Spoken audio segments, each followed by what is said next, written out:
የእግዚአብሔር ሰላምና ጸጋ በረከት በያላችሁበት የበዛ ይሁን። የተወደዳችሁ የእግዚአብሔር ቤተሰብ አካላት ወንድማችሁ ሐዋርያ ፍቃዱ ወልደ ይባላለሁኝ።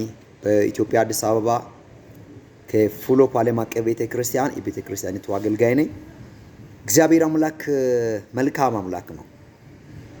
ይህንን የምትመለከቱትን የዩቲዩብ ቻናል አገልግሎትን ሳብስክራይብ እንድታደርጉ በማድረግ የዚህ የፉሎ ኢንተርናሽናል ቸርች ቤተሰብ ይሁኑ።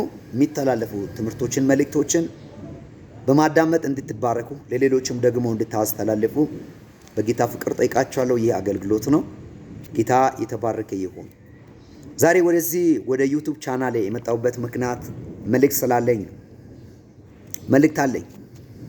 መልእክቴ እጅግ በጣም ከጌታ ተገርሜ የተቀበልኩት መልእክት ነው። ያስገረመኝ፣ ያስደነቀኝ፣ ራስነትን እኔነትን ያገኘሁበት መልእክት ነው። ጌታን እግዚአብሔር እጅግ ከፍ አድርጌ ላመሰግነው ፈልጋለሁ። ክብር ለአምላካችን ለእግዚአብሔር ይሁን። ኢየሱስ ያድናል። የእግዚአብሔርን ቃል በኦሪት ዘፍጥረት ምዕራፍ 1 ላይ ያለውን በጣም ጥልቅ ድንቅ ስውር ምስጢር የሆነውን የእግዚአብሔርን ቃል በማንበብ መልእክትን ይቀጥላል። በዚያው ይሄ መልእክት የፍጥረት ጅማሬ፣ የባህል ጅማሬ፣ የሰው ልጅ ጅማሬ፣ የሰው ዘር ጅማሬ፣ የኃጢአት ጅማሬ፣ የመነሳት ጅማሬ፣ የነገሮች ሁሉ ጅማሬ ሆኖ ታይቷል። ግን ተዝቆ ያላለቀ መልእክት፣ ያላለቀ በረከት፣ ያላለቀ ኃይልና ጸጋ ለሚያስተውል ሰው ያለበት እጅግ በጣም አነጋጋሪ መልእክት ነው። ጌታ የተባረከ ይሁን። በዚህ መልእክት ስር ሰው ማን ነው? እሺ አንተ ማን ነህ? አንቺ ማን ነሽ? እኔ ማን ነኝ? ማንነትን በተመለከተ የእግዚአብሔርን ቃሉ የሚለውን ላካፍል መጥቻለሁ። እውነት ለመናገር ስላንተ ጠይቀኝ፣ ስላንቺ ጠይቀኝ። ቃሉ የሚልህን የእግዚአብሔር ቃል የሚልሽን ነሽ እንጂ ሰዎች የሚሉህን አይደለህም። ስጋ የሚልህን አይደለህም። ሰዎች የሚሉህን አይደለህም። መረጃ የሚልህን አይደለህም። የእግዚአብሔር ቃል የሚልህን ነህ፣ እርሱን ነህ። ይህን ላሳይ መጥቻለሁ። ጠይቃቸው። ሰፈር ላይ በዙሪያ ላይ ያሉ ሰዎችን ጠይቃቸው። ሰይጣንም ሳጠይቀው ያወራል፣ ሰዎችም ያወሩሃል። ሚውራን የሚባሉ ሰዎች ስላንተ የሚሉት ነገር አላቸው፣ ግን እውነትና ትክክል የሆነ መረጃ የላቸውም፣ አያውቁም ስላንተ። ዞር ብለህ ራስን ጠይቅ። እኔ ማን ነኝ ብለህ ጠይቅ። who am I? ለምንድን ነው የመኖሬ ምስጢር ምክንያት ዓላማ ምንድን ነው? ታርጌት ፖይንቱ ምንድን ነው ብለህም ጠይቅ። ግን ወደ መኖሪ ዓላማ ከመምጣት በፊት እኔ ማን ነኝ ወደሚለው ሐሳብ ጋናና ራስን ከዚህ ከእግዚአብሔር ቃል ፈትሽ። ሰዎች የሚሉህን አይደለህም። ሁኔታ የሚልህን አይደለህም። ሰይጣን የሚልህን አይደለህም። ያንተ የገዛ ስጋ የሚልህን አይደለም። አየሩ ሁኔታ የሚልህን አይደለህም። ሳምቲንግ ሞክሬ አሊሳካ ስላለ ለራሲ አንተ የሰጠውን ስም አይደለህም። የሆነ ነገር ትሪት አድርጌ እምቢ ባለ ጊዜ እምቢ ብሎኛል ብለህ ለራሲ የሰጠው ስም እሱ አንተ አይደለህም። አቅቶኛል ብለህ ተቸገርኩ ብለህ ከበደኝ፣ ከዚህ በኋላ ማስቀጠል አልችልም፣ ማንቀሳቀስ አልችልም ብለህ ለራሲ የሰጠው አንተ ራሲ አይደለህም። አንተ ሌላ ሰው ነህ። ኢየሱስ የጌቶች ጌታ ነው። ዛሬ ያሳያል። ሃሌሉያ። ከዚህ መልእክት በኋላ በርካታ ሰዎች እውነተኛ የሆነ ማንነታቸውን ያገኛሉ፣ ይባረካሉ። ትልቁ ብልህነት፣ ትልቁ በሳልነት፣ ትልቁ አስተዋይነት፣ ትልቁ እድገት እኔ ማን ነኝ ብሎ ራሱን ማወቅ፣ ራስን መቀበል፣ ራስን መሆን ነው። ራስን ማወቅ ስለ ዓለም ከማወቅ ይበልጣል። ራስን ማወቅ ጠረፍን፣ ሰማይን፣ ምድርን፣ ሆል ዩኒቨርስን ከማወቅ ይበልጣል። ራስን ማወቅ መረጃዎችን ከመሰብሰብ ይበልጣል። በመጀመሪያ ልታውቅ የሚገባ አንተ ራስን፣ አንተ ማን ነህ?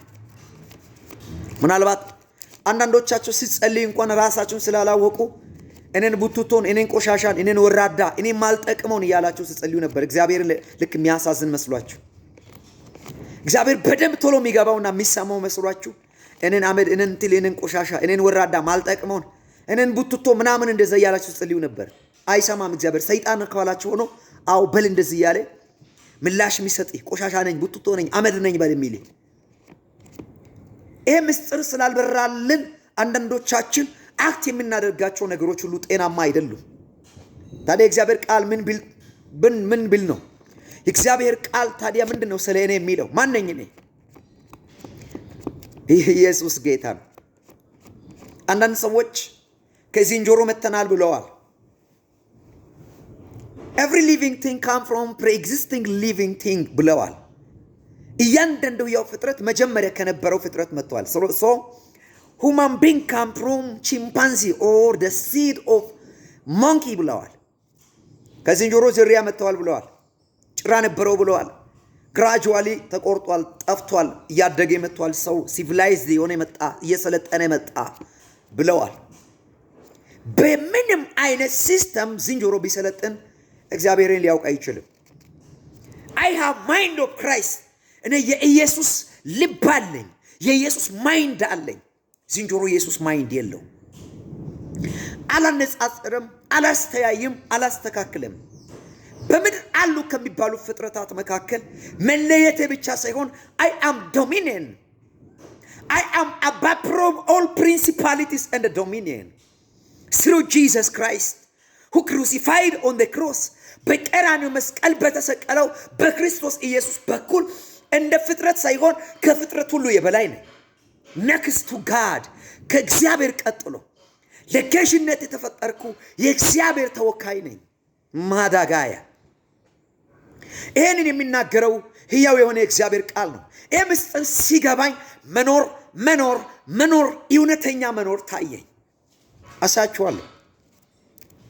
ንግድ ጀምራችሁ ስላልተሳካ፣ ስራ ጀምራችሁ ስላልተሳካ፣ ትዳራችሁ ስለተመታ፣ የሆነ ነገር ስለገጠማችሁ፣ ሰዎች ስንፍና ስላወሩባችሁ፣ ተምሬ ስላልተሳካልኝ፣ በአገልግሎት ጎዳና ስኬት ስላልገጠመ፣ ቻሌንጁ ስለተፈራረቀብኝ፣ ተስፋ መቁረጥ ዙሪያዬን ስለከበበ ስለወጠረ፣ በጭንቀት ዓለም ውስጥ ሆነ ራሴ ተገቢ ያልሆነ ስም የሰጠኝ ሰው ዛሬ ሕያው ወደ ሆነው ወደ እግዚአብሔር ቃል ሊመልስ ይፈልጋል።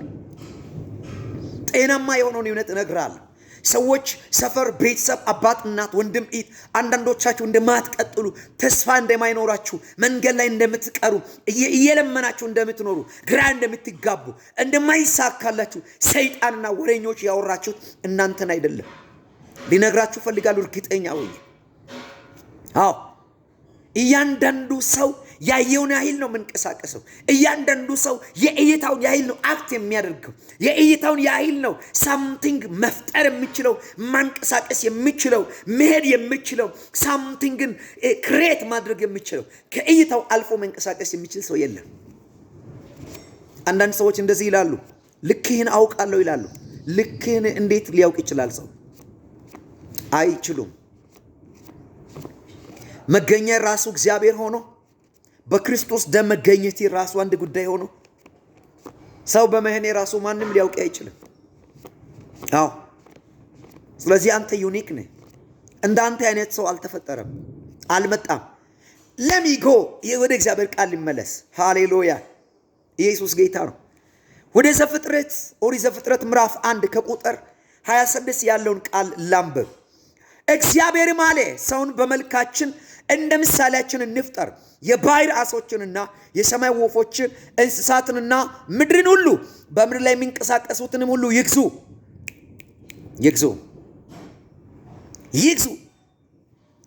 እግዚአብሔርም ሰውን በመልኩ ፈጠረ። በእግዚአብሔር መልክ ፈጠረው፣ ወንድና ሴት አድርጎ ፈጠራቸው። እግዚአብሔርም ባረካቸው፣ እንዲህም አላቸው፣ ብዙ ተባዙ፣ ምድርንም ሙሏት አለ። ግዟትም፣ የባህር ዓሦችና የሰማይንም ወፎች በምድር ላይ የሚንቀሳቀሱትንም ሁሉ ግዟቸው የሚል ቃልን እናገኛለን። በዚህ ስፍራ ላይ አብ፣ ወልድ፣ መንፈስ ቅዱስ እንደተነጋገሩ የእግዚአብሔር አንድነትን ስናገር እግዚአብሔርም አለ ስናገር ሲል የእግዚአብሔር ደግሞ አካል ወይም ከአንድ በላይ አብ፣ ወልድ፣ መንፈስ ቅዱስ መሆኑን ሲገልጽ ደግሞ ሰውን በመልካችን እንደ ምሳሌያችን እንፍጠር በሚለው ለሰው ልዩ ስፍራ እንደሰጠ ይናገራል። ያም በመልካችን እንደ ምሳሌያችን ለሰው ልጅ ስለተሰጠው ድንቅ ኢሜጅ፣ ይህ ኢሜጅ የሰው ኢሜጅ የተባለው የእግዚአብሔር ኢሜጅ፣ የሰው ኢሜጅ የተባለው ድንቅ የሆነ አነጋጋሪው የሆነው የእግዚአብሔር ኢሜጅ ይህንን ያሳያል። እንፍጠር ስንፈጥር ሌሎች ፍጥረታት በተፈጠሩበት መልክ አይደለም። ሰው የተፈጠረው በስድስተኛው ቀን ነው። አንተ ራስህን አሁን ማየት ያለብህ ኃጢአት ባልገባ ጊዜ፣ ውድቀት ወደ ምድር ባልመጣ ጊዜ ከኤደን ገነት ያልተባረረ አዳም፣ ከእግዚአብሔር ጋር ያልተጣላ አዳም፣ ሰይጣንን ያልሰማ አዳም፣ የእባብን ድምፅ ያልሰማ አዳም፣ የእግዚአብሔር ፕሬዘንስ የእግዚአብሔር ህልውና አብሮቱ ባለበት በኤደን ገነት የነበረ አዳም ባለበት ራስን አስቀምጥ። ብዙ ትልቁ ችግራችን ምንድነው? በኃጢአት ዓለም ውስጥ ራሳችን ስለምናይ እኛም አይኖቻችን ተከፍቷልና። የትኛው አይን ነው የተከፈተው ከተባለ ክፋትን ብቻ የሚያውቅ አይን ነው የተከፈተው። ውድቀታችንን ብቻ የሚያይ አይን ነው የተከፈተው። ውርደታችን ብቻ የሚገባው አይን ነው የተከፈተው። መሳቀቅን መሸማቀቅን ወደኛ የሚጋብዝ አይን ነው የተከፈተልን። ከዚህ የተነሳ የተመረጥን እንደሆንን የተሰራልን እንደሆንን ስራችን ሙሉ በሙሉ ኮምፕሊትሊ እንደተሰራልን የሚያይ አይን አልተከፈተልንም። ከዚህ የተነሳ ወራዳንን ጎስቋላንን እይታችን ጠማማ ነው፣ ሸፋፋ ነው። ኢየሱስ ጌታ ዛሬ በኢየሱስ ምና ስልጣን ጤናማ እይታ ይገጠምልሃል። ጤናማ ራስነትን እውነተኛው ሪጂናል ዲግኒቲን ይዘህ አንተ የተፈጠርክበትን ወደዚህ ዓለም የመጣይበትን ያንን ዓላማን ማሳካት ይጀምራል። ተስፋ ቆርጠ ራስን ከጣልክበት ራስክን አንተን የጣለው ሰይጣን ብቻ አይደለም፣ አንተን የጣለው ጊዜ ብቻ አይደለም፣ አንተም ጥለሃል ራስህን። ተስፋ ቆርጠ የጣልክበት ቦታ አለ። ተስፋ ቆርጠ ራስን ያስቀመጥክበት ቦታ አለ። ልክ ያልሆነ ቦታ አለ። ተገቢ ያልሆነ ቦታ አለ። ለራሲ አስፈላጊ ያልሆነ ቦታ ሰተ ራስን ያስቀመጥክበት አለ። ዛሬ በኢየሱስና ስልጣን እይታ ይስተካከላል። ከዚያ ቦታ ራስን ታነሳለህ፣ መሆን ትጀምራለህ። ኢየሱስ ጌታ ነው። ስለዚህ ምንም ያይ ሰው በስድስተኛው ቀን ቢፈጠርም ሌሎች ፍጥረታት ሁሉ ቢቀድሙም እግዚአብሔር ግን አንዱንም ፍጥረት ሌላም ፍጥረት በመልኩና በአምሳሉ አልፈጠረም። ይህን አልተናገረም። ሰው ጋር ሲመጣ ግን በመልካችን እንደ ምሳሌያችን በእኛ ኢሜጅ እንፍጠራለን። ይሄ መጀመሪያው አዳም፣ በኃጢአቱ ያልወደቀ አዳም፣ ድካም ያልገባበት አዳም፣ ያልተረገመ አዳም፣ በእርሱ ምክንያት ምድር ያልተረገመችበት አዳም፣ የኪሳራን ማስተናገድ አዳም፣ ውርደት ያልገባ ጊዜ አንበሳ ከላም ጋር፣ ነብር ከፍየል ጋር አብሮ መንቀሳቀሱበት ደም መምጠጥ ባልተጀመረ ጊዜ፣ መገዳደል ባልነበረ ጊዜ፣ ሰላም በሰፈነ ጊዜ፣ የእግዚአብሔር ድምፅ በምድር ላይ ይመላለስ በነበረ ጊዜ የነበረው አዳም ነው የሚያሳየው። በክርስቶስ ኢየሱስ በኩል ወደዚህ ህይወት ተመልሳችኋል። ስለዚህ ሰውን በመልካችን እንዳምሳላችን እንፍጠር ይልና ተከታታይ 3 ጊዜ ስለ ሰው የሚናገር ቃል አለ። ይህ ምንድነው? ግዙ፣ ግዟት፣ ግዟቸው፣ ይገዙላችሁ። አንካቶ ፕራዳይ ሰማያት ይገዙ፣ ምድር ትገዛ፣ አዕዋፋት ይገዙላችሁ፣ ባህር ውስጥ ያሉ ይገዙላችሁ፣ ምድር ላይ መሰው የሚበረው የሚሳበው ሁሉ ይገዙላችኋል። ሰውን እግዚአብሔር በመልኩና በአምሳሉ ፈጠረ።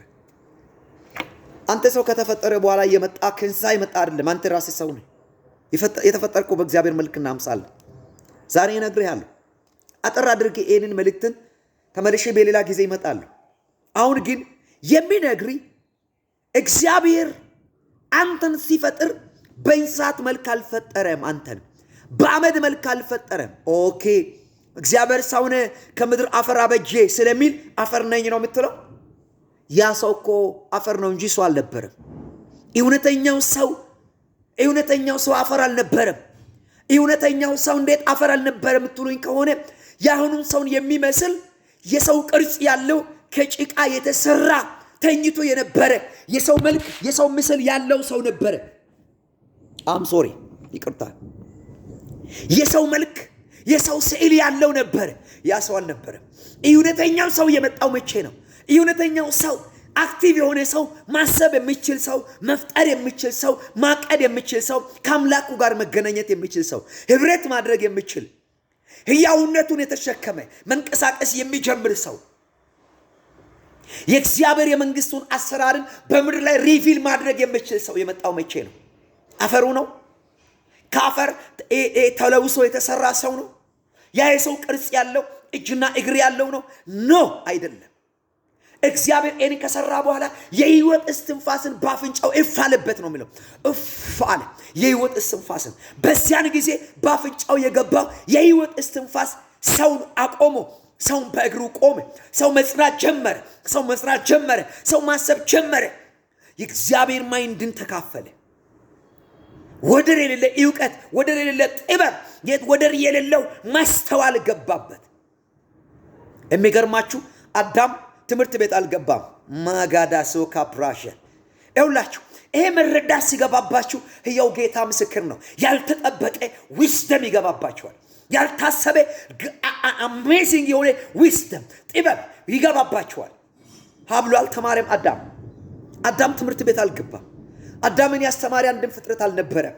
አዳም ከማህበረሰቡ አልተማረም። አዳም ከኢንቫይሮንመንቱ አልተማረም።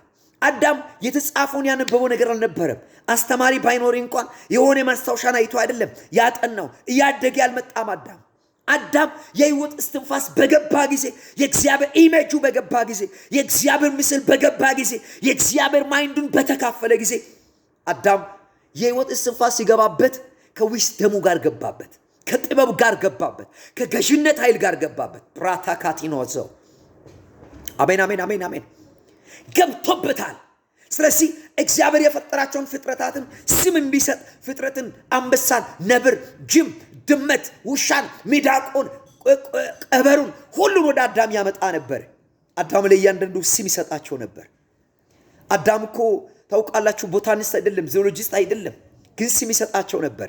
ምንድነው ሲባል ዊስደም አለ፣ ማይንዱ ውስጥ ዊስደም አለ፣ ጥበብ አለ፣ የተካፈለ ዊስደም አለ። አንተ የመጣው ከወደቀው አዳም አይደለም፣ ካልወደቀው በኤደን ገነት የእግዚአብሔር ድምጽ በሚሰማበት ክብሩ በሚገለጥበት በዛ ያነ የነበረ አዳም ከዛ ነው የመጣው። ራስን በወደቀው በተባረረው በኃጢአቱ ምክንያት በተጨማለቀው በተረገመው አዳም ውስጥ አትመልከት። አንተ ራሴ አይኖች በኢየሱስም ዛሬ ማታ ይከፈቱ። እኔ አውጅብያለሁ። ይህን ቪዲዮን የምትመለከቱ በክርስቶስ ኢየሱስና ስልጣን ማይንዳችሁ የተከፈተ እንዲሆን፣ አይምሯችሁ የተከፈተ እንዲሆን፣ ህይወታችሁ የተለቀቀ የተከፈተ እንዲሆን፣ የሥራ በር ከመከፈት የሚበልጠው ማይንድ ይከፈት በኢየሱስ ስም። የትምህርት በር ከመከፈት በፊት ማይንድ ይከፈት። ብዙዎቻችን ታጥረን የተቀመጥንበት ምክንያት ይሄ ነው። አንተ ሁኔታን አትመስልም። ሰዎች ሜሎይን አይደለህም። never you are not አይደለህም። ስለዚህ ስም ይሰጥ ነበር። ይህ ዕውቀት ነበረው። የጥበብ ፓኬጅ፣ የጥበብ መዝገብ ሁሉ በእርሱ ላይ ነበረ ነው የሚለው መጽሐፍ ቆሎስይስ ምዕራፍ 2 ላይ በክርስቶስ ውስጥ። ስለዚህ የክርስቶስን ማይንድ ስለተካፈለ አዳም አልተቸገረም፣ ኑሮም አላስቸገረው። ስለዚህ የእግዚአብሔር መንፈስ ያነጋግረው ነበረ። ከእግዚአብሔር ጋር ዳይሬክትሊ ያወራ ነበረ። እናንተ ከጓደኞቻችሁ ጋር እንደምታወሩት፣ ከሰዎች ጋር ህብረት እንደምታደርጉ፣ ቲም እንደምትፈጥሩ አዳም ከእግዚአብሔር ጋር ቲም ነበረው፣ ያልወደቀ አዳም። ስለዚህ ሰው ታዲያ ማን ነው የምትሉ ከሆነ ተከታታይ የምትመለከቱት ቃል አለ። ከመብዛት ሲስተም ጋር የተፈጠረ የእግዚአብሔር ፍጥረት ነው ሰው። ሰው ሲናገር አንተ ማለቴ ነው፣ አንቺ ማለቴ ነው። ሰይጣን ምልሽ ሊወደቅሽ አይደለሽ፣ የተመታሽ አይደለሽም። ለጉስቅልና፣ ለመከራ፣ ለጭንቀትና ለሐዘን፣ ለዋይታ የተፈጠራችሁ አይደላችሁ። እናንተ ለመብዛት የተፈጠራችሁ። መብዛት ማለት ወንድ ከሴት ጋር ሲገናኝ የሚፈጠር የልጅ ወይም ዘር መብዛት ብቻ አይደለም። የመብዛት ስፒሪት አለ በውስጣችሁ ውስጥ። ኒጋዶዜ ካፕራዳ ላቫኒ አሜን። የመብዛት ሲስተም አለ። ስለዚህ ኤን ስፒሪት ልትካፈል ይገባል። ኤን ጸጋ ልትካፈል ይገባል። ብራዘር ማይንድ መሰራት አለበት፣ መለወጥ አለበት። ኤን ድንቅ የሆነ ሪቪሌሽን መካፈል አለብክ። አትገድብ ራስን። ሰይጣን ምልህን የሰማክ፣ ሁኔታ ምልህን የሰማክ ራስን አታጥር። ሪንግ ውስጥ ካስቀመጥክበት ውጣ። አዎ ኢየሱስ ጌታ ነው። ሲቀጥል እግዚአብሔር እንደዚህ ብሎ ነው የባረካቸው፣ ግዟቸው፣ ፍጥረት ይገዛል። በነገራችን ላይ መግዛት የእግዚአብሔር አንዱ መገለጫ ነው። እግዚአብሔር ገዢ ነው። አሳልፎ ለሰው የሰጠው መግዛትን ነው። መግዛት የምትችለው አንተ መገዢ መሆንክን ስታምን ነው። ገዢነትን ስታረጋግጥ፣ ገዢነትን ስትቀበል፣ ገዢነትን አምነ ስትቀበል መግዛት ይጀምራል። መግዛት የጀመርከው እኮ በገዛይ ቀን አይደለም። መግዛት የጀመርከው ገዢነትን ባወቅ ጊዜ ነው። መገዢ የሆንከው እኮ ኖርማሊ በፍጥረት ላይ ተጽዕኖ ባመጣህ ቀን አይደለም። ገዢ የሆንከው ገዢነትን በአካል ገዢነትን በይውን የማሳየት የጀመርከው አንተ ገዢነትን አምጥተህ ፍጥረት ላይ የሆነ ተጽዕኖን ባመጣህ ጊዜ አይደለም። ገዢ መሆንክ አካል የለበሰው ገዢነት የተረጋገጠው አንተ ገዢ መሆንክን አምነህ በተቀበልክ ጊዜ ነው። ገዢ ነኝ፣ እኔ የገዢ ቤተሰብ ነኝ። ለገዢነት ተፈጥሬያለሁ፣ ለገዢነት መጥቻለሁ፣ ለመግዛት አለው ማዳሲካያ ዊቶኖዚካ ብራቫኒያማን ለገዢነት አለው ብለህ ማለት በጀመርክ ጊዜ አንተ በዚያን ሰዓት መግዛትን ጀምረሃል። በዚያን ሰዓት መቆጣጠር ጀምረሃል። ይሄ እውነት በገባይ ጊዜ ያልተገዛልህ ኃይል መገዛት ይጀምራል። በእግሮች ፊት ያልተንበረከከ ኃይል መገዛት ይጀምራል። በቢዝነስ ዓለም፣ በአገልግሎት ዓለም፣ በጤንነት ዓለም፣ በየትኛውም ኢንቫይሮንመንት አንተ ዶሚኔት ማድረግ ትጀምራለህ።